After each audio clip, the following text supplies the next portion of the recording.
there, comic book friends. Time for new comic book day, or at least new comic book day for me. Last comic book day of the year, 2016. Got my comics right here. Boy, I'm still having problems with that whole mirror image thing. A whole bunch of comics. A whole bunch. I know it's a whole bunch because it's actually 2 sheets. 28 books, it tells me. 28 books.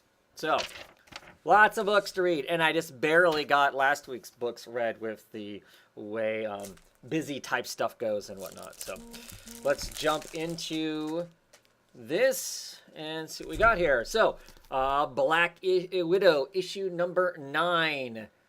Winter Soldier there on the cover. Really been loving this book. Surprised more people aren't really reading it as usual.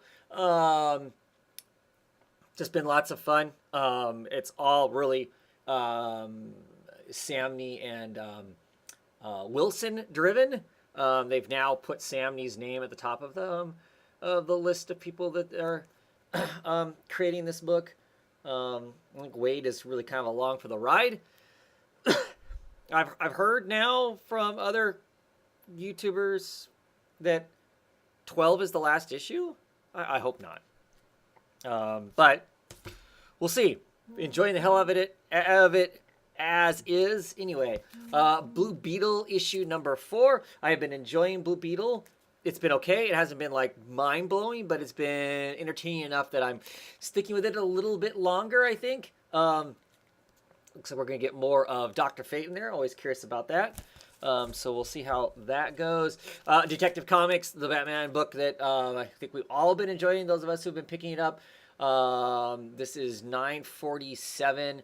More of the Victim Syndicate. We'll see what happens after the last crazy kind of ending to last issue. See what this is. I think after this issue, we go into the kind of Batwoman stuff. So I'll be curious to see how that plays out and whatnot. So, East of West, issue number 30. Very much digging this book.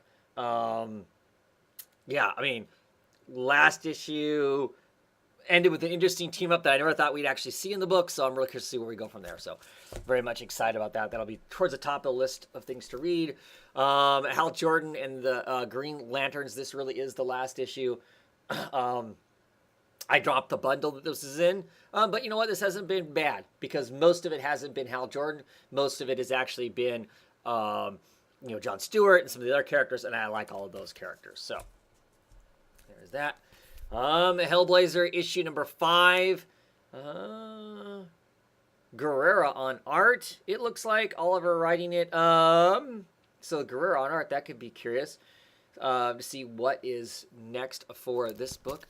Matter of fact, you've got nothing but time on your hands watching this, right? You can watch me open this up and look to see.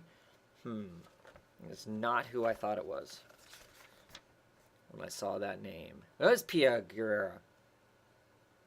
So, the colors on it must be Carrie Stranken. Because this doesn't... I don't know. Does that look like Pia Guerrera to you?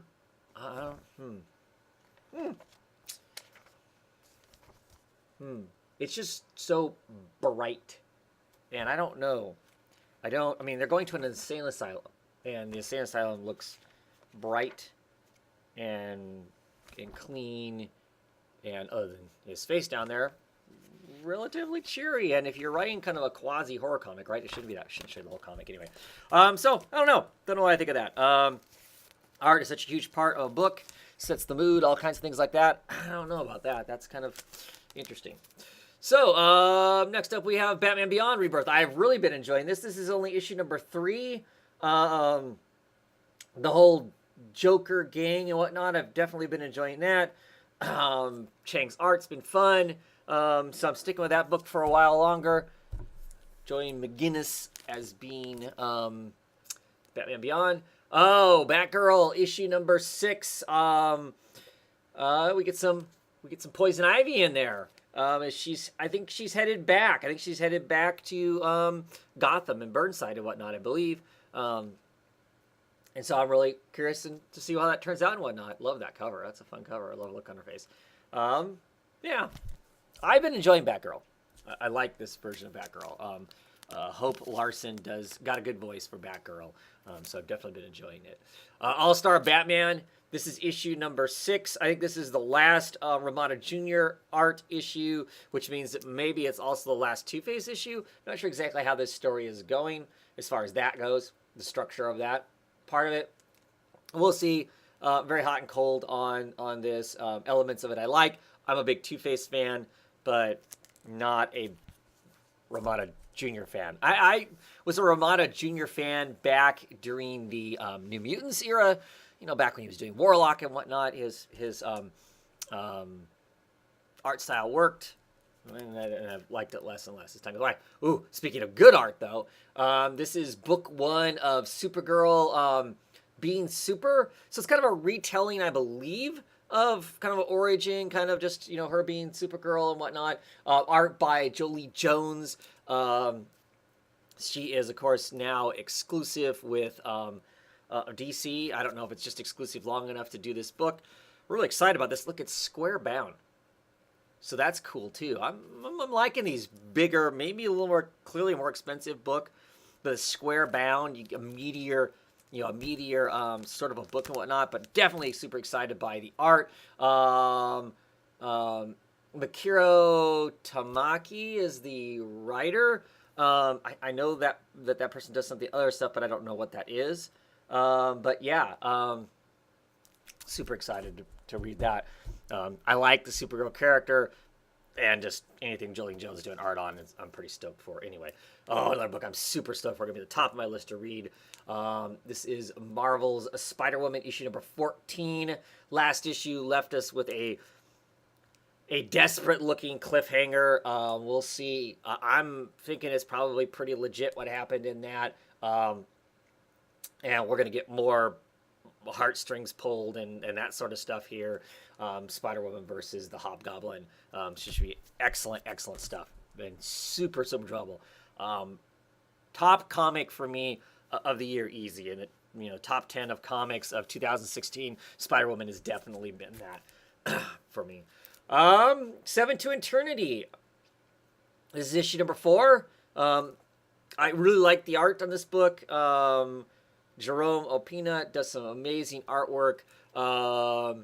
It definitely has a fantasy feel type story to it. It feels long-ish. Not bad, but definitely in my brain it hits the kind of things about fantasy that all seem to be universally true. It's never quick. I don't know. I can't read a lot of fantasy. I used to read tons of fantasy as a kid and as a very young adult. And I've just kind of, as a general rule, am burnt out on fantasy. So I don't read a lot of fantasy anymore. Birthright, 7 to Eternity, I think is about what I read. Anyway, so new number 1, Hulk issue number 1. Definitely looking forward to reading this. I am a huge Jennifer Walters fan, the Jen. I just like her. Curious to see her colored in grays here. Sorry, my nose is. I'm attempting not to sneeze. I know that this story falls out of Civil War II. She was seriously hurt in that, like a coma type thing. I think she comes out of it and it changes her in some way. So I'm curious to see how that changes, how that plays, and what's the rationale behind her being maybe possibly a more angry Hulk, because she's really not been the angry Hulk, if that's what they're going to bill her at. Issue 2 of Mother Panic. I really liked issue 1. I like her take on Gotham. I enjoyed it quite a bit. I like Tommy Lee Edwards' art style. It works for me. And Jody Houser, who I read a couple books of Jody Houser's now. She also writes Faith, completely different here. I like the voice that she gives Mother Panic, just kind of about things and stuff like that. So excited to see issue number 2, if issue 2 holds up to issue number 1, because I really, like I said, really enjoyed issue number 1. Let me tear into the second pile of comics here. I'm already yakking longer than probably what I should. But hey, what the heck? So Frostbite issue number 4, starting the second half of this 6-issue miniseries.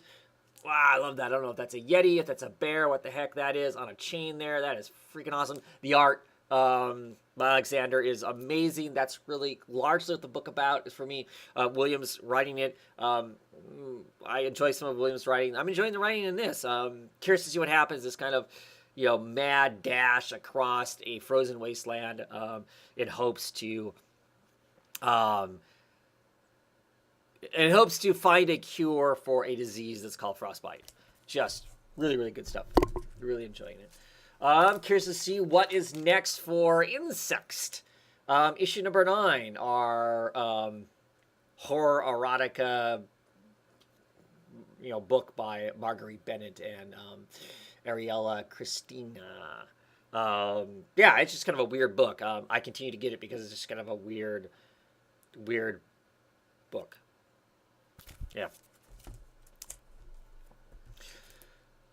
I picked up this. I have not read issue 2. I hated issue 1. I thumbed through issue 2. It looked about the same to me. So yeah, Black Mask, a Jade Street protection service.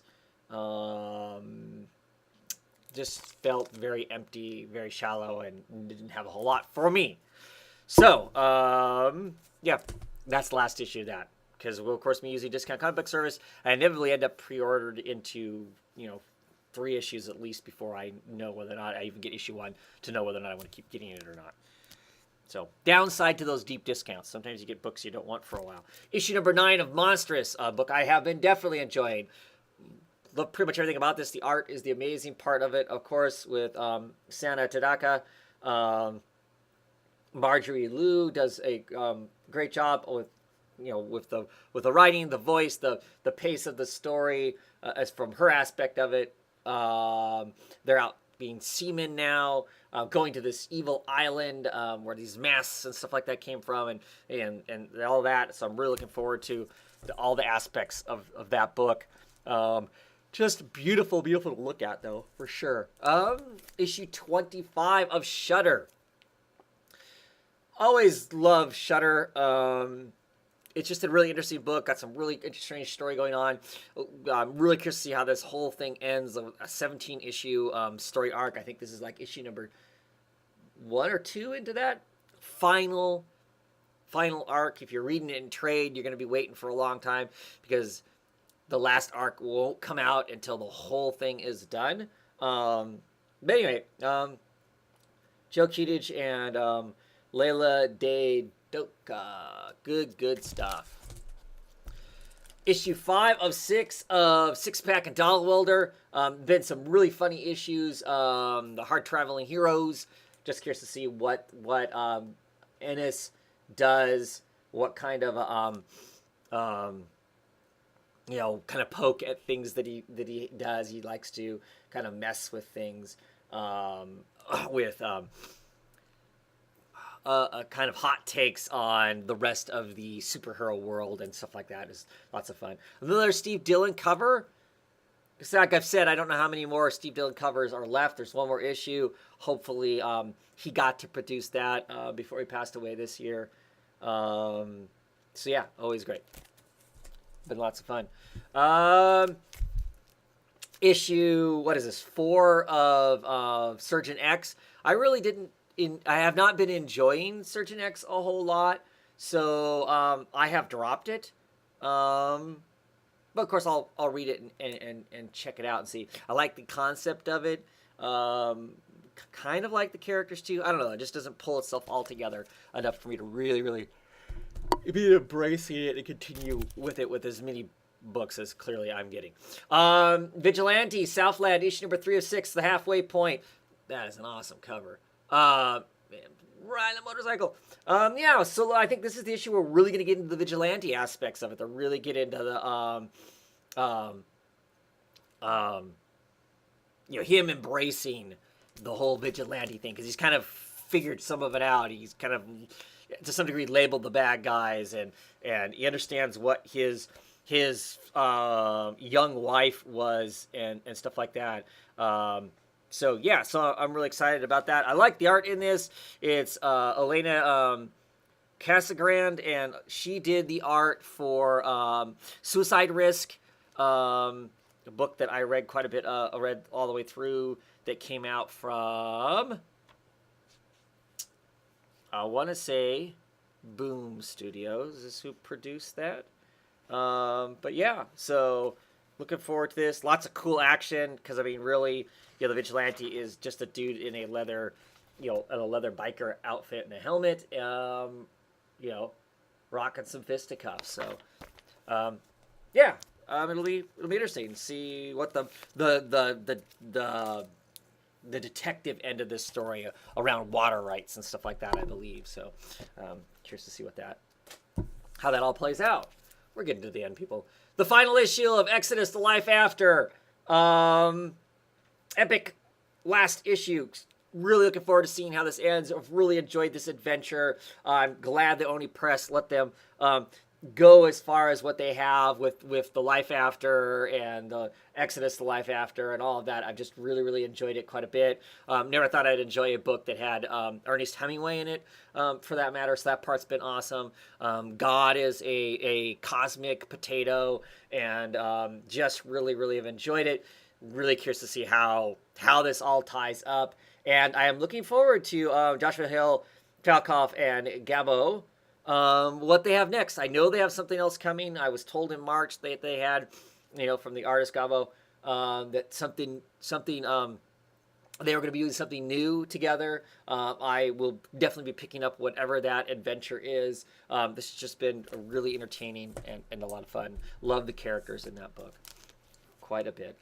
Deadly Class, issue number 25. I'm looking forward to reading this. I've had some conversations with some other comic book friends.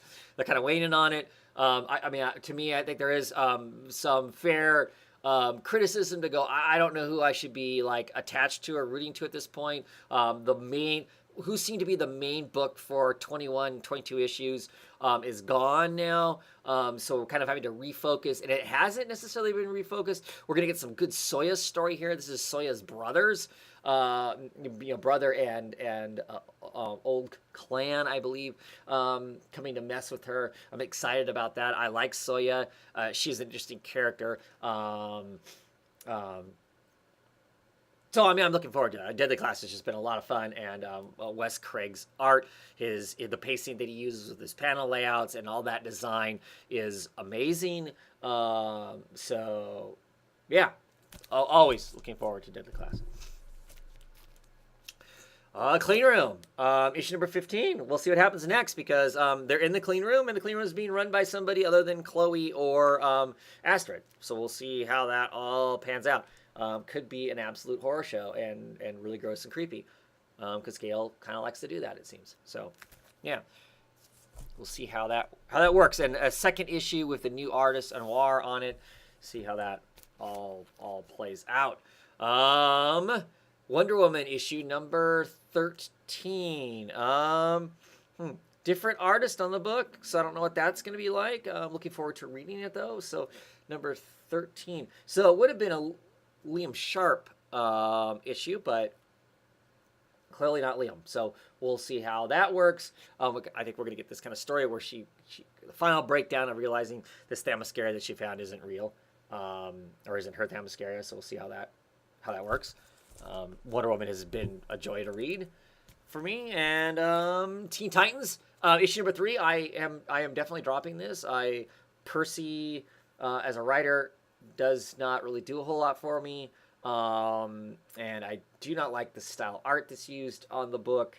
It's just not my style of art. The struggle continues with me with Teen Titans, and has for a lot of years. I collected Teen Titans for a very long time, and before the New 52, and just kind of suffered with whatever it was going to be, and I'm not doing that anymore. So I'm not enjoying it. I'm not reading it, and I'm not buying it. And finally is the Scott Snyder, Jeff Lemire, oversized, big hunky, book 2 of AD After Death, kind of a prose plus sequential art book. The first issue was enjoyable and interesting. Lots of kind of curious questions get brought up in the book. and about the book and what's going on. So I'm really curious to see how issue 2 plays out. This is the midway point because it's 3 issues. Interesting. I mean, this is in a plastic bag, but the cover stock has a texture to it. It almost feels like a canvas, like you would use to paint on, that sort of thing.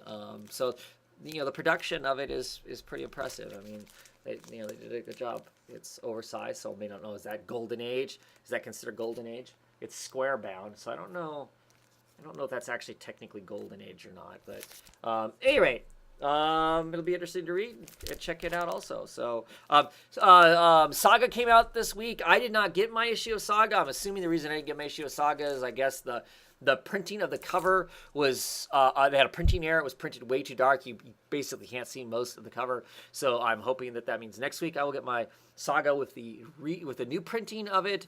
I'm curious when they do that, when it's a printing error and they print another version of it, is that considered a reprint or is that the original print? Be curious to see how that lines up, because I know some of you guys that actually go to your shops bought Saga, bought the